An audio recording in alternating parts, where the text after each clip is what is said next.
Rutgers University in New Brunswick. Is that right? That is correct.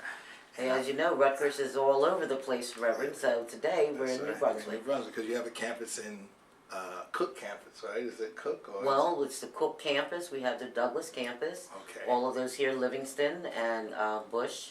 Let me ask you, this Livingston campus, Mm-hmm. who is it actually named after? Is it named after David Livingston? Now, you know, I should know that. I know that his picture is over in the old Queens building. So there was a Mr. Livingston. It's named after Explorer? The Explorer, yes. Okay, so yes. that's, for years I wondered about that Yes. right there. That's right. I don't know if his first name is David or John, but I thought it was David, maybe John, but I thought it was David because I read this story. a good, solid American name, whichever, right? Yeah. So, and you also have Agriculture College, which is on one. Now that's the Cook campus. That's the Cook campus. That's right, and that particular campus, so that you know, people don't realize this. Cook is over all of the 4-H's in the state of New Jersey. Wow. That's thousands of volunteers, employees, tens of thousands of youth who are engaged in our 4-H programs all over the state. Now, when you say, okay, before we go keep going, let me first introduce you. This is Jeannine F. LaRue. Yes, Jeannine LaRue. Jeannine, okay. Vice President for Public Affairs. That is correct. At Rutgers, and this building is? This is the Wine and Hall.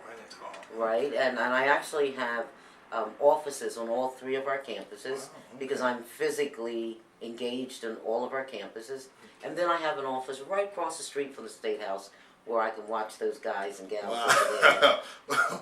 Well, you know they need to be watched. I guess that's what people think. Got a lot going on right now. Yeah, a whole lot. A lot going on. And I hope that we can pull out of this financial thing. I think that's what everybody's worried about. We are in a real slump here, but what folks have got to understand, as well as your viewers, New Jersey is not an island.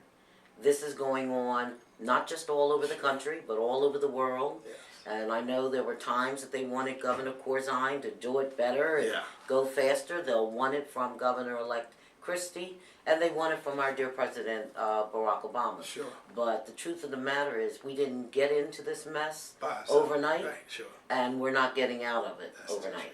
Well, let me take a moment to introduce myself. I'm the American Reverend Zechariah A. Jackson from the Church of What's Happening Now, formerly on Harvest Radio, and hopefully that we get back in January with Harvest Radio, but until that time, we will continue to broadcast on YouTube and Facebook and Twitter and everybody else. All of those folks. All those folks. All, right? We love them all. We love them all because I tell you one thing I say about YouTube, they have such class.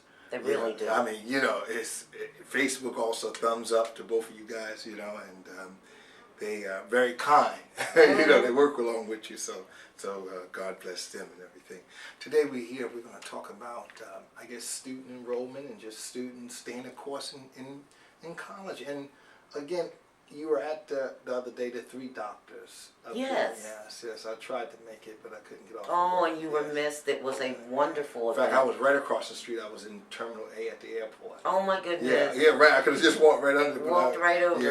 We had so much work going on. There will be other events for the 3 doctors, and sure. When we talk about young people, I would hope that your audience has read the book, The Pact, P-A-C-T. These 3 young men, raised in the city of Newark, yes, were on a trail or a road that was not really positive. Sure. And stopped in at a career day. Wow. At their school, and something happened in that room that day. Now, did they know each other all the time? They knew each other. Were they close friends? They were close friends because most of what they were getting involved in that wasn't good, they were doing it together. and they made a decision that day. Something miraculous happened inside of each of them, where they thought it was a joke at first. We're going to go to college. You know what? We're changing all of this street stuff and all. We're going to go to college. And they made a pact, holding each other's hands, and said, we are going to go to college. We're going to try to go to college together. Sure. We're going to become doctors. Sure. And whenever one of us tries to quit, we won't let that happen. and they graduated from UMD&J. Yes, med yes, school yes, on yes. the same day. Yes. One is an emergency room doctor. Yes. One is a dentist. That's right. That's right. And yeah. one is a gynecologist. Oh yes, yes, yes, yes, yes. They're magnificent. You know, I heard this story at up in Newark years ago at the library. I believe it was 98 or 99, something like that. Somewhere in that vicinity. Yeah, yeah. Because they're actually celebrating 10 years. Right, right. So, you know, I thought it was a wonderful story that they told, and then I heard them again in Plainfield at Plainfield High School, and Bill Cosby was there with them that time, and he showed some excerpts from the Cosby Show. You know, and that was real nice also. But I tell you, you know, how can we get more of those stories? Because as minorities, we are in shortage of black doctors. Is that correct? We are in shortage of black doctors. We are in shortage of black teachers, black engineers. Well, why they, you know, what is it that the kids are going to school for today, the young people today? Well, I think one of the problems with the children in schools today, it is about models. It's about role models, so that it goes back to what our president said, yes, we can. Yes, we can. Students are excited. You watch young kids when they're in preschool and Sure. kindergarten. They are so excited and thirsty to learn. Something happens between 5th and 6th grade where the reality of what's going on in their own environments begin to hit them. So all of us wake up some morning and say, I don't want to go to work today. Sure, sure. So something tells you if you're going to pay the bills, you better get out of bed, you better get moving. Well, with our young people, they might wake up and say, you know, I don't feel like going to school today.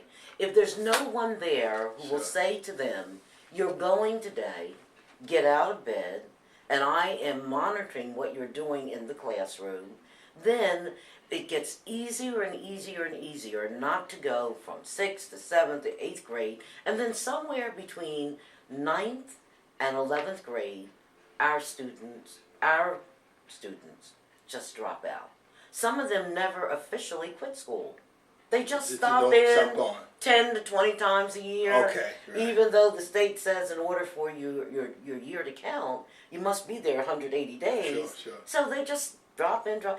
And then the teachers don't say to them, Mr. Jackson, you've only been in this building 50 times this year. Yes. There's no way you could have really achieved all of the requirements that we wanted you to achieve, so you're going to be left back. They say, oh no, he's tall, he's old, we can't keep him back, there's going to be a problem. So then, miraculously, you find yourself in the 11th grade, didn't learn anything in the 10th grade, and then the rest is history. So what we do here at Rutgers, because we realize that this is a problem, and what we have decided, somewhere between 6th and 8th grade, in many families, that's when families start saying to their kids, you know, we're almost ready for high school. That's the truth, yes. There are certain things you must do if you're going to go to college. And a lot of our kids don't have that support system. So Rutgers came up with this concept called Rutgers Future Scholars. Wow, okay. And they have to show potential. They have to have a teacher who will vouch for them that there is potential. The parents must sign an agreement that they're going to hang in it for the end as well. And if these students, and the students must be first generation. First generation. Potential future scholar. Okay. First generation. If they meet all of those criteria, we then bring them in on the 4 campuses where Rutgers is housed: Camden, Piscataway, New Brunswick, Newark.